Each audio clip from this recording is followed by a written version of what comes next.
Hi, it's April 17th, 2013, and I just want to make sure that I clarify this. With the Saudi being caught, and of course he's not the suspect at the present time, that was put out initially, of course. I only mentioned it primarily because they said they had someone.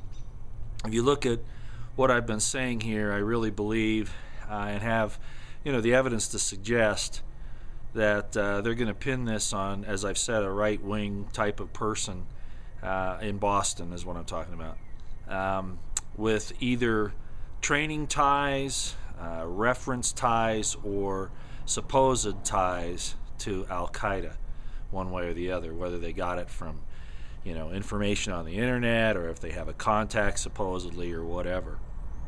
So I just wanted to make sure that you knew that that's how I'm looking at this. I think this is an opportunity to blame the right-wing white folks, and that's how it's being played in the media now, just as a lot of us have said that it would. I'm not the only one that's been saying that. The scripting has been there for quite some time, as you know if you've been watching this. But I got some other information on YouTube. They sent it to me, and I just thought I'd mention this in case nobody else has noticed this, and of course I got a couple of them in my personal emails on the YouTube site. Somebody that I think is pretty knowledgeable about what they're talking about, okay? And they're saying it's going to be a white male in his 20s, American, of course, domestic right-winger,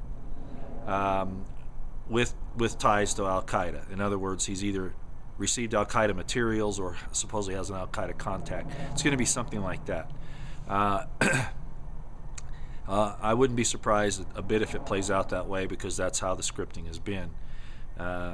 Is he going to be a real right-winger? Probably not. He's probably going to be a mental patient or a provocateur agent, or somebody who thinks that he's doing what the government wants, sort of like the McVeigh situation, and they're going to use him as a patsy and get rid of him.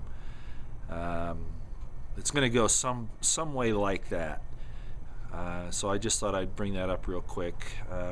I don't really have any other news to give you this morning other than don't take your eyes off of what's going on elsewhere. These diversions that happen, they're important, but there's other stuff happening. I had one person send me in information that Obama had signed the Stock Act. I don't know the name of it, sorry, but that it legalizes Congress to make insider trading, and we knew that was going on.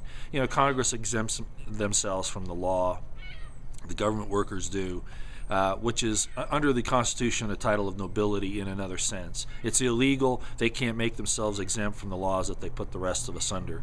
There was only one thing that they were supposed to be exempt from, and that is arrest during the time that Congress is in session, because then nobody can use that arrest to keep them from voting on issues or debating on issues. So that's really the only thing that they're supposed to be immune from, is arrest while Congress is in session.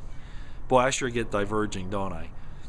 Just so much going on, so many things that are trying to subjugate us to tyranny. So keep your eyes still on what's happening here domestically, because that's the government you need to fear, and I've said this many times. They're getting ready to put everything in place. It's actually already in place. They're just getting ready to let everybody see it. North Korea is still a problem.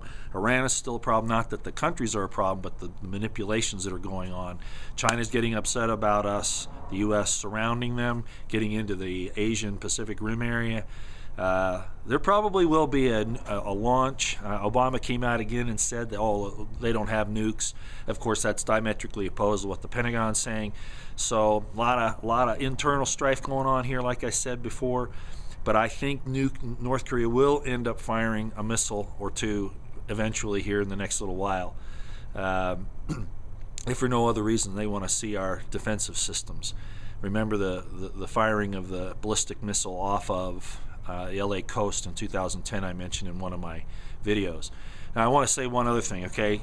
North Korea won't have this capability, but most missile systems, including things like our missiles. I'm having a brain cramp here, sorry, it's a little early in the morning. Our cruise missiles, there we go. Sorry about that. What we use today are not really large warheads. We use the old concept of MIRV, multiple reentry vehicles, with smaller nukes in them.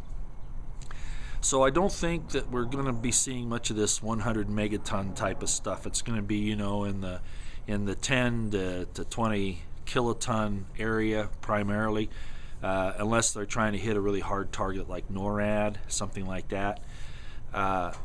So what am I saying? I'm saying that, you know, North Korea will probably fire a single warhead if they have one, and I think they probably do at this point.